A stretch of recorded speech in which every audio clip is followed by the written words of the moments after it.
Donc bonjour, je m'appelle Ismaël Kando, j'ai 33 ans, je vis avec l'anémie falciforme depuis l'âge de 6 mois.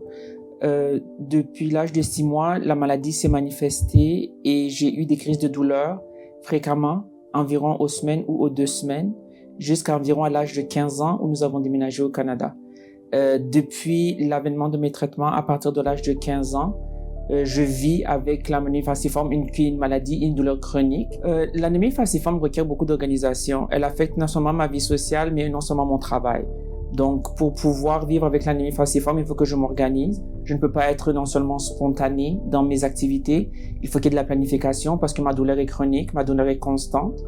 Mais il faut que tout soit prévu dans ma vie. Donc, il va falloir que, avec mes traitements, mes rendez-vous médicaux, il faut que je planifie tout ce qui se passe dans ma vie. Donc, ce n'est pas quelque chose que je peux faire de manière tout le temps spontanée. Le travail a été beaucoup un challenge avec la maladie. Ça a été beaucoup de discussions, non seulement avec mes employeurs, avec mes médecins, parce que non seulement il y a un certain stigma qui vient avec la maladie, une certaine mécompréhension. Il faut tout le temps non seulement expliquer la maladie à son employeur, expliquer pourquoi elle n'est pas visible, non seulement pourquoi il y a beaucoup de manque au travail, pourquoi est-ce que je ne suis pas présent et pourquoi est-ce que les crises sont aussi fréquentes. Donc il faut non seulement expliquer la maladie, mais expliquer les conséquences. Ce n'est pas toujours quelque chose qui a été compris par les employeurs. Donc ça a beaucoup affecté mon travail, ça a beaucoup affecté ma capacité aussi à garder un emploi. Donc la maladie a insidieusement tout le temps affecté et constamment affecté mon travail.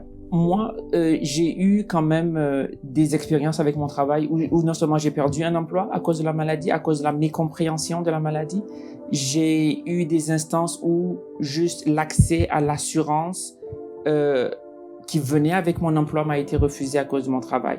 Non seulement parce qu'il y avait une mécompréhension de l'employeur, il y avait une certaine peur de ma part d'expliquer non seulement la maladie, mais parce qu'il me manquait les mots nécessairement pour expliquer la maladie de manière compréhensive à une personne qui ne l'a jamais connue. Donc, j'ai été malade pendant un certain bout et je suis arrivé à mon travail à une période où j'étais rendu au 3e mois pour avoir l'accès à l'assurance. Et l'assurance emploi m'a été refusée par mon employeur sous prétexte qu'elle coûterait trop cher parce que justement, j'avais beaucoup de crises qui étaient dues à ma maladie qui m'affectaient. Je dirais beaucoup de persévérance, mais aussi beaucoup d'organisation. La maladie requiert beaucoup d'organisation, beaucoup de prévention surtout. Donc, ce n'est pas quelque chose qu'on peut faire tout le temps de manière spontanée. Elle t'oblige à être très sélectif dans tes activités, dans tes méthodes de vie, dans tes amitiés aussi. La maladie, tellement, elle affecte globalement toute la vie. Donc, il faut choisir ses amitiés, il faut choisir son emploi aussi.